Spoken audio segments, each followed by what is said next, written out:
Bueno, ya estamos de lleno entrando al programa de hoy. La promoción de la crianza respetuosa y con apego constituye, como ustedes saben, uno de los pilares fundamentales del sistema Chile Crece Contigo. Y en ese contexto hemos estado comentando, sobre todo en el programa pasado, respecto al sueño en la primera infancia. Hoy día vamos a abordar de manera más específica la temática, analizando algunos trastornos del sueño que son más habituales unos, menos habituales otros, así como también cómo manejarlas con cariño, con respeto, para que toda la familia, por supuesto, esté tranquila. Les quiero presentar a nuestro invitado, el doctor Tomás Mesa. Él es neurólogo, pediatra, especialista en sueño infantil de la Red Salud UC Christus y además es presidente de la Liga Chilena contra la Epilepsia. O sea, sabe muchísimo del tema. ¿Cómo está, doctor? Bienvenido. Buenas tardes, muy bien, muchas gracias. Muy agradecido a la invitación a Radio Cooperativa. No, gracias a usted. Y por supuesto les presentamos a alguien que ustedes ya conocen. Me refiero a Claudia Saavedra, profesional del Sistema Chile Crece Contigo, nuestra interlocutora programa a programa. ¿Cómo estás, Claudia? Bienvenida. Muchas gracias, bien. Bueno, la verdad es que el programa pasado tuvimos con la doctora Heather Strain, que ella es médico familiar del niño, discutiendo bastante, doctor, respecto al sueño. En definitiva, ¿qué es el sueño y por qué es tan importante? Ella nos decía que para muchos especialistas consideraba un proceso evolutivo en el niño. Y usted sabe mejor que yo que respecto a ese tema en particular hay muchísimas corrientes. Pero hoy día tal vez queremos entrar más en lo que son los trastornos propiamente tales. Y yo quería preguntarle cuáles tal vez son los más comunes, los más característicos durante la primera infancia. Usted fuera de micrófono nos contaba recién la anécdota de que en su consulta recibe habitualmente un caso en particular que yo creo que muchos se van a sentir interpretados. Cuéntenos, doctor. Sí, mira, en primer lugar decir que el sueño, su gran función es una función reparadora. Nosotros, si no dormimos, no podemos vivir. Eso es bien importante. Bueno, yo les contaba que en el Centro del Sueño de la Universidad Católica tenemos un consultorio dedicado nada más que a trastornos del sueño. Y siempre yo les explico a los alumnos que hay dos tipos de consulta. La más frecuente en los niños menores de 3 años es: doctor, mi niño no duerme. Entre comillas, insomnio infantil, le llamamos así. Y desde que nació. Y estamos muertos, doctor. Ya no damos más. Hay problemas entre nosotros, la pareja, en el trabajo andamos haciendo las cosas a media y al niño casi lo llegamos a maltratar en la noche. Eso es lo más frecuente en los niños menores de 3 años. Y los mayores de 3 años nos consultan por parasomnia, que significa hacer cosas en medio del sueño. Por ejemplo, el sonambulismo, los terrores nocturnos, las pesadillas. Así que yo diría que esas son, uno podría dividir en mayores de 3 años y menores de 3 años las consultas más frecuentes en problemas de sueño a los niños. Doctor, ¿y a qué responde este primer caso del que usted nos habla? Que es muy común, es decir, el bebé, la guagüita no duerme nada, no duerme nadie en la casa y estamos todos volviéndonos locos. Finalmente, ese comportamiento del niño obedece tal vez, no sé, a una patología de frentón, a otras cosas. ¿Cómo se podría desglosar ese caso en particular? Sí. Quizás yo no le llamaría enfermedad, patología, sino que más bien problema. Ahora, es muy importante frente a un niño que tiene este insomnio infantil, aunque los padres no duermen y el niño al día siguiente anda feliz, anda como si nada, descartar que no haya algo más en el niño. Y una de las primeras cosas es, si el niño anda bien al día siguiente, quiere decir que no hay nada importante probablemente. Y si al niño en la noche se acerca a los papás y el niño se calma, lo más probable es que no haya nada importante. Igual uno examina al niño, ve si hay algo más, por ejemplo, si ha tenido reflujo gastroesofágico, si ha tenido alergia a la proteína de vaca, si ha tenido enfermedades donde en la noche ha sido necesario nebulizarlo y que él se molesta en la noche al dormir. Bueno, obviamente que hay que subsanar eso. Pero yo diría que el 80% de estos niños es por un problema de costumbre no tan buena. Porque si uno le dice mala costumbre a los papás pobres papás, se sienten muy mal. Porque como conversamos delante, nadie nos enseña a cómo hacer dormir a un niño. Es Doctor, un aprendizaje.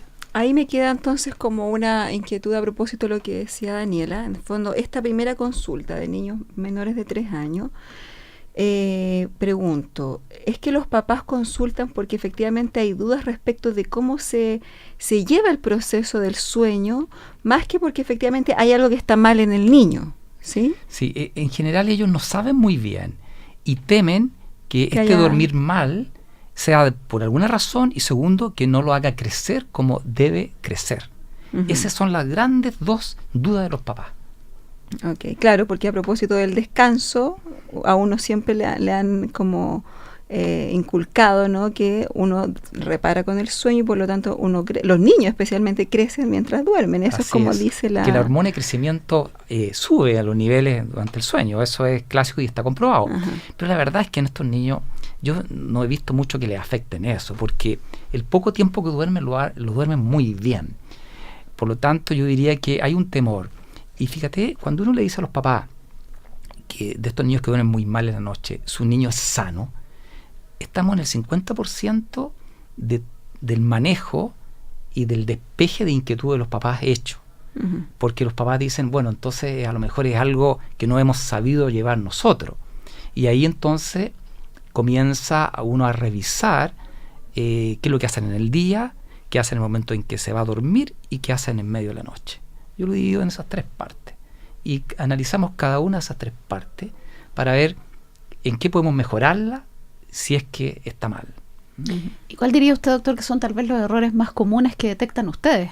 Sí, sacarlo en el auto con el motor a dar vueltas, el error de la manzana para que se duerman ahí, hacerlo dormir en la cama de los padres o con alimentos, muchos alimentos. Yo diría que esos son como 4 factores que la verdad es que uno debiera trabajar en ello para que no se haga o se lleve a una mala costumbre. Por ejemplo, si uno se duerme con una guagua en los brazos o tocando el pelo a la mamá, si el niño, que habitualmente se hace, uno en la noche se despierta, se llama los microdespertares, se despierta y ya no está con la mamá tocándole el pelito, va a reclamar la misma situación. Y ahí entonces va a llamar a la mamá. Y la mamá va a tener que estar ahí para hacerlo dormir. Y esto puede ser 8 veces en la noche. Por lo tanto, el niño no duerme bien y la mamá tampoco. Y el papá a veces coopera. Muchas veces los papás somos más dormilones, parece, pero hay papás que también se involucran a la larga y es toda la familia la que sufre las consecuencias. Por ejemplo, es una mala costumbre. El mecerlo en el coche, lo mismo. Debería estar el niño en la cama y no estar meciéndolo en el coche, porque si se despierta en la noche, él va a querer estar en la misma situación. Por lo tanto, el dormir, yo diría que en el momento de hacerlo dormir, hay que decirle, Juanito, buenas noches, un besito, un cuento, un rezo, lo que sea de la familia, no 5, 1, de cada uno o 1.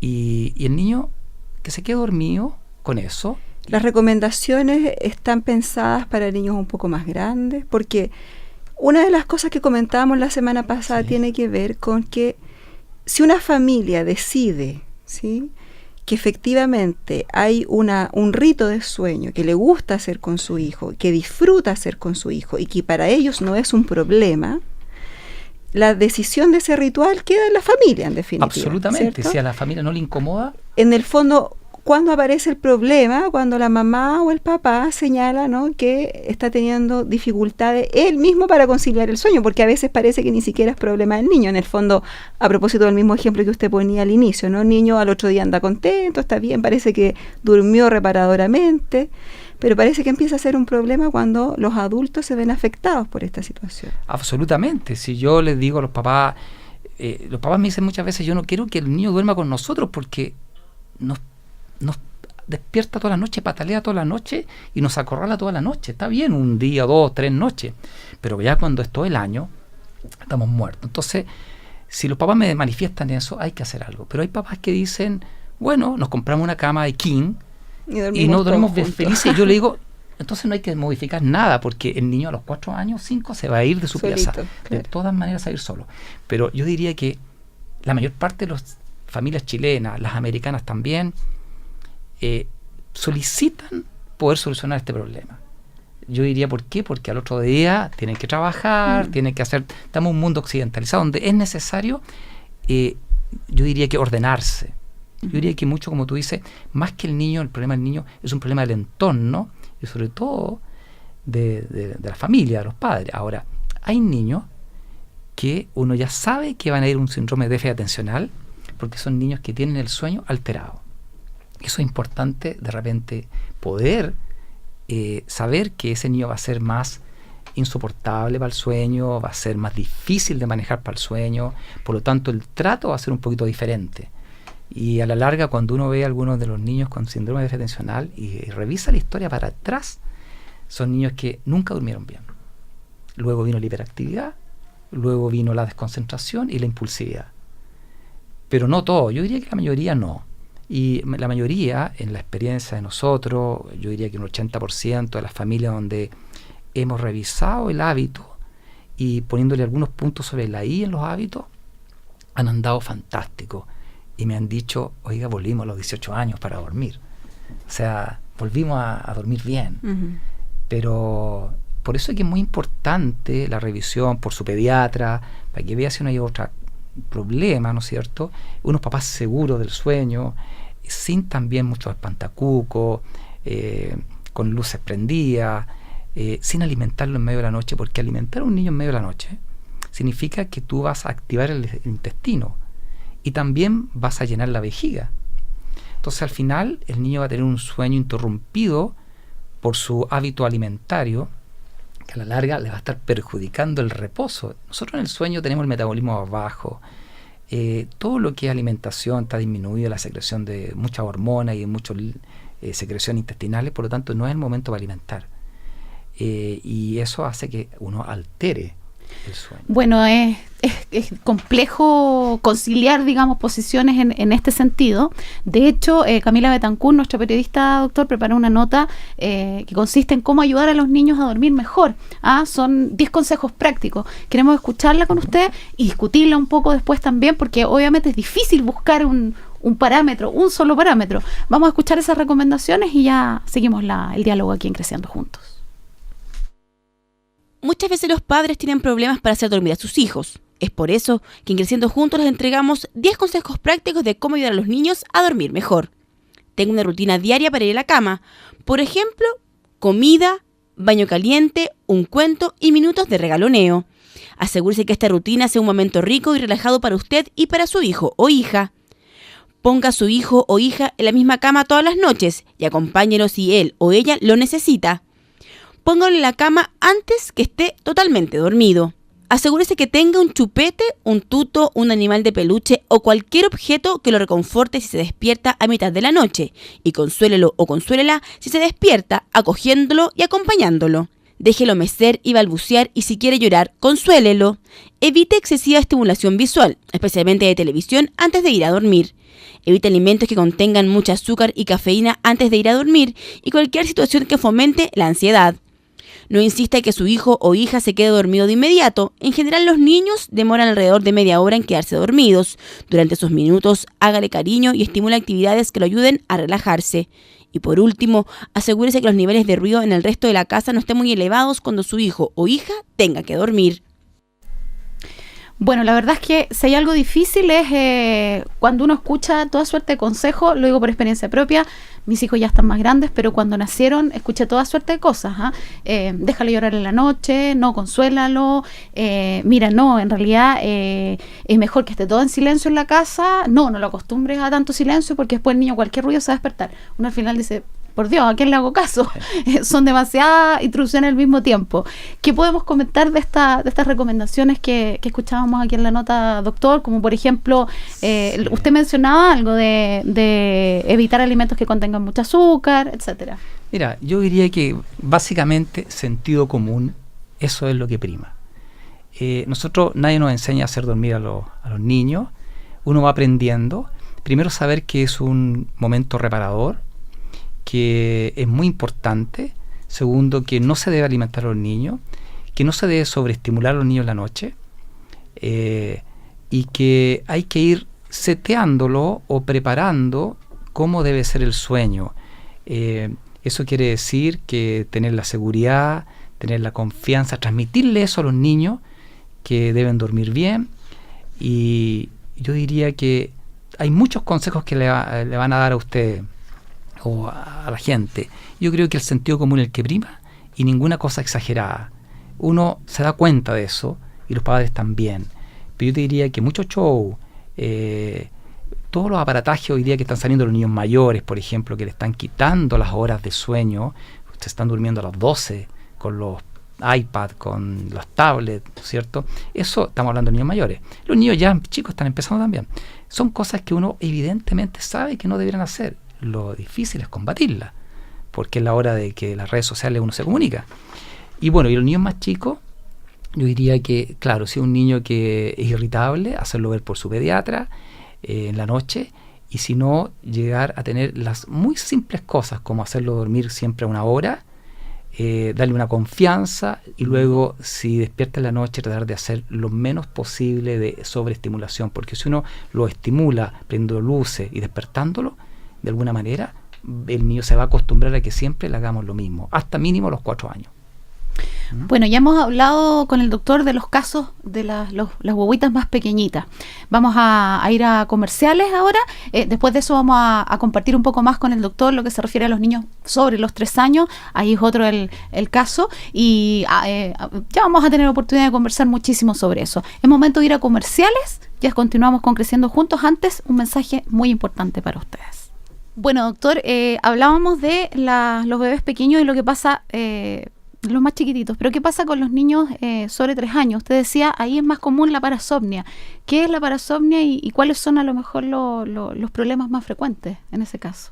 Sí, la parasomnia son actividades nocturnas en medio del sueño que realizan la gente muchas veces bastante inconscientemente. Por ejemplo, hay parasomnia del sueño REM, que es cuando uno está en la ensoñación, está soñando y tiene los movimientos de los ojos para todos lados. Por eso se llama REM, Rapid Eye Movement en inglés, o sueño rápido de los ojos. Y hay parasomnia en el sueño tranquilo, y el sueño tranquilo hay etapa 1, cuando uno está cabeceando, 2 y 3 y 4 la más profunda. Entonces, en esas parasomnias, por ejemplo, una parasomnia REM son las pesadillas. Cuando uno está soñando algo y se acuerda de algo atroz y se despierta de repente, entonces, y sobre todo esas son en la última parte de la noche, a partir de las 3 de la mañana. Y las parasomnias no REM, por ejemplo, son en la primera parte de la noche, en general, y esas son, por ejemplo, el sonambulismo, están también en la somniloquia. Somniloquia significa hablar en la noche, somni, sueño, y loquia, hablar, somniloquia, que no tienen ninguna gran importancia, pero le llama mucho la atención a los papás. El sonambulismo sí, porque el sonambulismo, tengo pacientes que están en las 3 o 2 y media de la mañana atravesando la cerca del vecino, de la casa del vecino, entonces puede ser confundido con un ladrón. O gente que ha bajado del 12º piso de un edificio al lobby y el conserje ha visto a esta persona, la ha llevado al 12º piso y se la ha entregado a los papás a las 3 de la mañana. Podría haber abierto la ventana.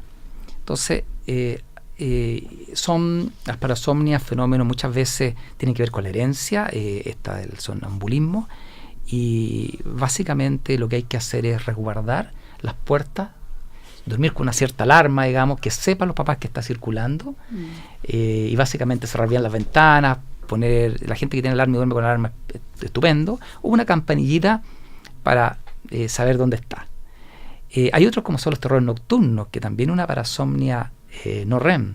Esos son más frecuentes, ¿o no? Como Sí. que uno escucha harto hablar a los papás de Sí. los niños que se despiertan gritando y Exactamente. pareciera que no están despiertos, que siguen durmiendo, no se dan cuenta de Claro. lo que pasa. Son como las pesadillas, pero niños más chiquititos, y sobre todo en la primera parte de la noche, donde el niño como estuviera aterrado de un sueño, duran 5 minutos y van los papás y quieren acogerlo y no quieren, lo rechazan. 5 minutos y se pasa, y los niños no se acuerdan nada al otro día. En cambio, en las pesadillas, que son más tarde, uno se acuerda algo.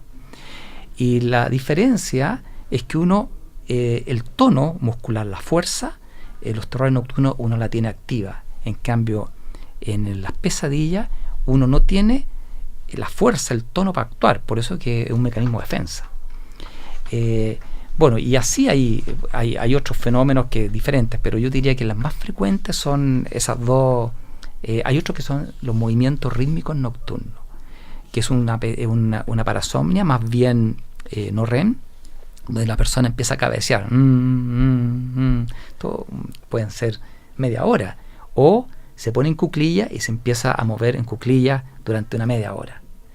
Y eso básicamente tampoco tiene una gran significación, pero aterra porque los papás están preocupados de que no se haya golpeado la cabeza y eso le deje un daño para siempre. La verdad es que lo que hay que hacer ahí, no hay ningún medicamento efectivo para eso, sino que saber lo que es, educarse. En muchas de todas las cosas son educarse y luego poner un protector, algunas almohadillas o para que no se vaya a dañar con los golpes en la cabeza o del cuerpo. Y son pasajeros, duran un tiempo y van. Así que yo diría que esos son como los más típicos del punto de vista del sonambulismo. Ahora, ¿hay a propósito de los terrores nocturnos, que pueden ser así como, por lo menos de lo que yo he escuchado y vivido, más comunes? ¿Se presentan a una edad determinada? O sea, uno podría como mamá, como papá, esperar que alrededor de X edad un niño presentara un terror nocturno, como para saber, digamos, que eso es lo que está pasando. Y por otra parte, si hay algunas situaciones de vida de los niños que los pueden exponer a vivir estas pesadillas o terrores nocturnos, pensando, no sé, pues como en ciertas crisis vitales familiares. Claro, que hubiera momentos emocionales que fueran esto fuera el resultado, la respuesta a eso también. Claro. Sí, a las preguntas, lo primero, los terrores nocturnos se dan en general en los niños, digamos, lactantes o preescolares, o sea, son los más chicos. Y se dan en la primera parte de la noche y duran típicos 5 minutos y no hay recuerdo al otro día. En cambio, las pesadillas son un poquito más, duran un poco más, son los niños un poco más grandes y se dan habitualmente después de las 3 de la mañana, por poner, ahí se pueden dar en cualquier momento, pero preferentemente. Y ambos tienen que ver con situaciones de estrés ambientales o situaciones familiares, escolares. El simple hecho de ver una película de terror puede al niño afectarle y en la noche expresar ese miedo.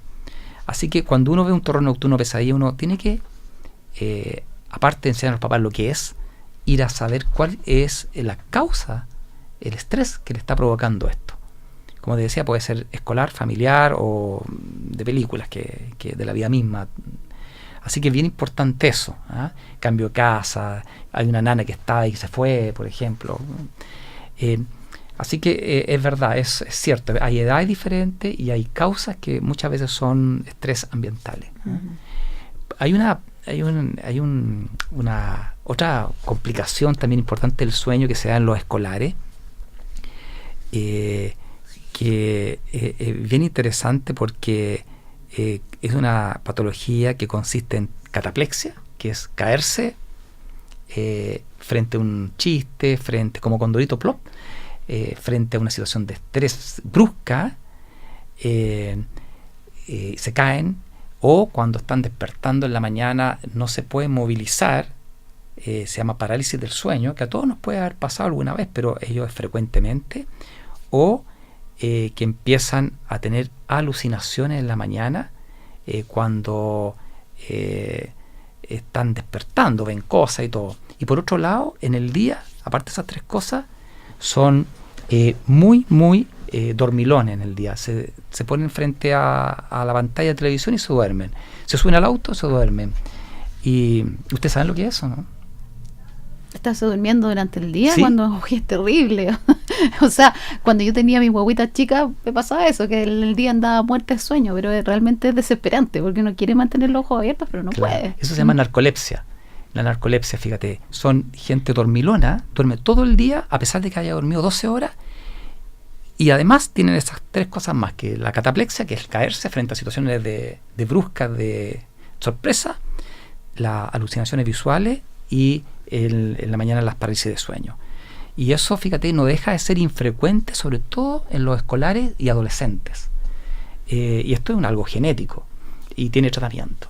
Es bien importante saber eso, porque hay gente que a veces ha consultado y dice, no, mi niña es dormilona, siempre fue dormilona, pero nunca consultó, sino que lo encontraba tan natural que hasta que una vecina le dijo, oye, tu niña duerme demasiado. Y en el caso, como veíamos un ratito, los terrores nocturnos, las pesadillas, porque una de las preocupaciones, decíamos, de los padres, madres, es que los niños no descansen lo suficiente. ¿Los terrores nocturnos y las pesadillas impactan en la calidad del sueño? Yo diría que no. Ya. No. yo diría que no impactan. O sea, más bien es tener el cuidado de que el niño no se vaya a dañar en ese minuto, pero no, en rigor no va a pasar que esté descansando poco. Claro, no. Lo que sí hay que investigar, en el fondo, es una alarma de que algo está pasando y lo está pasando mal. Uh-huh. Yo diría que claro, eso ponerle ojo a eso. Exactamente. Doctor, usted lo mencionó tangencialmente, el uso de tecnologías, de tablet, muy poco rato antes de dormir, obviamente tiene incidencia en estos cuadros. Yo diría que tiene más incidencia, que un tema muy interesante en el ánimo y el rendimiento escolar o más grande en el trabajo de la gente. Cuando uno le quita tiempo al sueño, en vez de dormirme a las 11 de la noche o a las 10:30, se le quita y se duerme a las 12, y al otro día hay que levantarse a las 6:30, estamos durmiendo menos de lo recomendable. Y eso hace que al final en el día andamos con las capacidades cognitivas disminuidas, desconcentrados, mañosos, irritables. ¿Y por qué se ha estudiado bien esto? Nosotros tenemos las diferentes etapas de sueño y a lo largo de la noche el sueño REM, que es cuando estamos soñando, va siendo cada vez más largo los ciclos de REM. Y si uno se despierta a las 6:30 y se ha dormido tarde, el sueño se corre y hay un ciclo o dos de REM que se suprimen. Y se ha visto que en el sueño REM es donde se asienta la memoria y la concentración, donde se va a la papelera lo que sirve y se guarda en el computador de nuestro cerebro lo que sirve. Y ahí se hace todo el engranaje para consolidar memoria y concentración al otro día. Por lo tanto, si estamos disminuyendo el REM en el sueño, al otro día vamos a estar deficitarios, sobre todo en la manera de pensar y de hacer las cosas bien, y también del ánimo. Así que está súper comprobado eso. Doctor, ¿qué pasa con niños que tienen distintos cuadros? Por ejemplo, ya que usted es presidente de la Liga Chilena contra la Epilepsia, que son epilépticos, ¿eso afecta su calidad de sueño en ese caso particular, por ejemplo? Claro, hay por los dos lados. Si uno duerme poco, se llama privarse de sueño, y la privación de sueño es sabido que la gente con epilepsia hace que tengan más convulsiones o cuadros de epilepsia. Y por otro lado, si uno tiene mucha epilepsia, uno duerme menos y entonces al otro día anda con más crisis también. O sea, requiere un trato especial, si se quiere, dentro de lo que es el ámbito de la higiene del sueño. Evidentemente, ser más estricto en el ámbito de dormir bien para gente con epilepsia. ¿Y qué pasa, doctor, por ejemplo, con los niños con síndrome de Down, o un niño autista, o un niño con un trastorno generalizado del desarrollo? ¿También su calidad y el modo en que se desarrolla su proceso del sueño es distinto? Sí, así es. Por eso que cuando uno ve un niño que duerme mal, es bueno examinarlo, no hay que hacer que tenga algún cuadro donde explique la mala calidad de sueño. Los niños con síndrome de Down es sabido que tienen una ventilación más disminuida, tienen una formación, ¿no es cierto?, que hace que ronquen más, que tengan menos ventilación. Segundo, que tienen más movimientos, que es otra patología de pierna inquieta, y que hace que duerman menos porque se fracciona el sueño. Y también tienen más microdespertares. Los niños con todo el ámbito del autismo también tienen más microdespertares, un sueño de muy buena calidad. Pero ahí es sabido que para siempre van a tener esto. Entonces hay que tratar de apoyarlo lo máximo posible para un buen dormir. Doctor, si pudiéramos definir de alguna forma dormir mal y poner un parámetro, porque a lo mejor muchos papás que nos escuchan dirán cuál será el parámetro, que un niño se mueva mucho durante la noche, es sinónimo que está durmiendo mal, que un niño mueva los brazos mucho durante la noche, es sinónimo que puede estar durmiendo mal, o tal vez no es para tanto. ¿Qué indicios hay de que efectivamente el niño sí está durmiendo mal? Sí, mira, en general los papás dicen muchas veces, mira, mi niño duerme muy mal. ¿Por qué duerme mal? Uno le pregunta, es porque se mueve mucho en la noche. Nada que ver. Los niños se mueven mucho, despiertan en los pies de la cama, dado vueltas, sobre todo los más pequeños, y eso es totalmente normal. ¿Cómo uno ve que está durmiendo mal? Es que al otro día ande somnoliento, y si es escolar ande rendiendo mal. Pero sobre todo que un niño que se ande quedando dormido y ande irritable. Un niño chico, un lactante o un niño preescolar que ande quedándose dormido al otro día y que ande muy irritable, eso quiere decir que hay que examinar el sueño. Bueno, estamos en Creciendo Juntos. Hoy estamos hablando de los trastornos más comunes del sueño en la primera infancia. Si a lo mejor acaba de encender la radio, nos acompaña el doctor Tomás Mesa, neurólogo, pediatra, especialista en sueño infantil de Red Salud C. Christus, presidente de la Liga Chilena contra la Epilepsia. Con él hemos estado haciendo un recorrido de los trastornos de sueño más más comunes tal vez. Hablábamos de las pesadillas y de los terrores nocturnos. Camila Betancur, nuestra periodista, también preparó una nota tal vez para sugerir algunas formas de ayudar a los niños con esto de sus miedos, sus pesadillas. Vamos a escucharla y después la comentamos aquí con el especialista. Cuando nos damos cuenta que nuestros hijos tienen pesadillas, a veces no sabemos cómo ayudarlos. Es por eso que aquí tenemos 10 consejos prácticos de cómo ayudar a los niños con sus miedos y sus pesadillas. Frente a los miedos, primero sea comprensivo, porque sus miedos para él o ella son legítimos y reales. No ignore o minimice el miedo de su hijo o hija, pues se sentirá solo o sola. Nunca se burle de sus sustos. Ayude a su hijo o hija a inventar o imaginar un objeto cercano que le permita enfrentar con seguridad el miedo, por ejemplo, un peluche, y pregúntele qué lo calma, su mano, una canción, etc.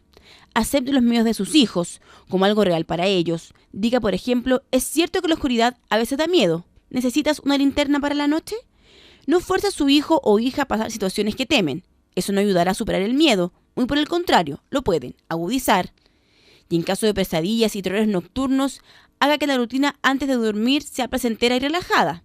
Por ejemplo, léale un cuento antes de acostarse. Evite los juegos activos o televisión antes de dormir. Mantenga un horario fijo para que su hijo o hija vaya a dormir y procure que duerma el tiempo necesario. Después de un terror nocturno, espere que su hijo se tranquilice y la situación cese. Es mejor no despertarlo. Y después de una pesadilla, contenga a su hijo, acuéstese un rato con él o ella y dígale que usted lo cuidará y está para protegerlo. Bueno, ahí teníamos algunos consejos. No sé, doctor, si usted quiere agregar a lo mejor algunas cosas o comentar algunos de estos aspectos. No lo hablamos hace un rato, esto de si era bueno no despertar a los niños en medio de estas situaciones, aunque usted decía que duraban 5 minutos, pero a lo mejor muchos papás se preguntan, ¿será bueno que yo lo despierte en medio de un terror nocturno? Sí, es una pregunta bastante frecuente. Por ejemplo, para un sonambulismo no hay que despertarlo. Hay que tomarlo y llevarlo a su pieza, porque puede ser que la reacción al despertar sea brusca y mala, digamos. Para un terror nocturno tampoco vale la pena, porque el niño no se va a acordar nada y uno lo que tiene que acogerlo y que siga durmiendo. Por lo tanto, yo diría que no es necesario despertarlo. Ahora, lo de los miedos es una consulta bastante frecuente también en los niños escolares. Los escolares, sobre todo, tengo miedo de dormir, porque han visto alguna noticia, especialmente eso, que les ha impactado, película, porque a los niños les encantan las películas de terror y mientras más horrible sea, mejor todavía, o alguna otra situación, pero yo te diría que eso, y lo que uno hace ahí, muchas veces cuando ya esto es muy crónico, uno le pide ayuda a alguna psicóloga para que lo desensibilice a este miedo y arregle las situaciones, porque la verdad es que inexplicable, son niños muy normales, excepto que tienen miedo para dormir, por alguna situación muchas veces que ha pasado. Yo diría que eso en relación al miedo, fíjate.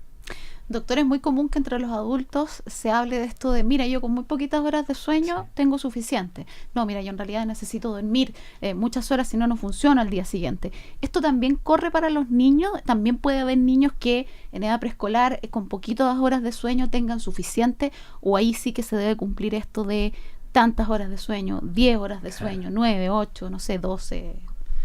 Fíjate, es una pregunta bastante frecuente, ¿cuánto debe dormir mi niño? Y bueno, hay estudios que muestran a diferentes edades, ¿no es cierto?, que va cambiando. El adulto normal son 8 horas, un recién nacido duerme casi 20 horas y entre medio va variando, mientras más chico más horas y luego más grande va disminuyendo. Pero el escolar debería dormir alrededor de, los estudios dicen, 10 horas. Pero la mejor fórmula para contestar a un papá es si le cuesta en 10 semanas despertar. Si le cuesta mucho despertar, quiere decir que hay que prolongar media hora más el inicio del sueño.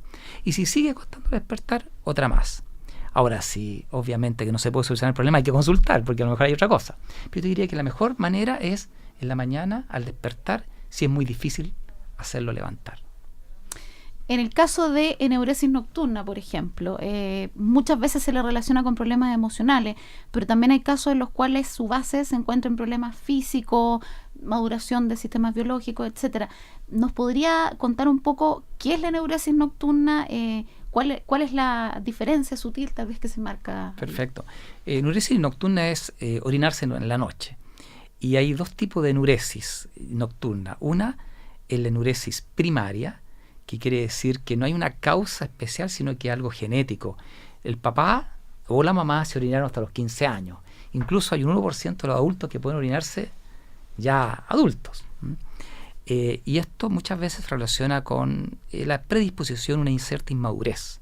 Entonces esa es la enuresis primaria y va pasando con el tiempo. Hay maneras de disminuirla, con menos líquido en la noche, también hacer pipí a las 11 de la noche y ojalá no usar pañales, porque así uno se va mal acostumbrando al niño para que no haga ningún esfuerzo, y ocasionalmente hay remedios y alarmas. Esa es la enuresis primaria. Y la enuresis secundaria es cuando el niño controló al menos 6 meses su esfínter nocturno y luego vuelve a hacerse pipí.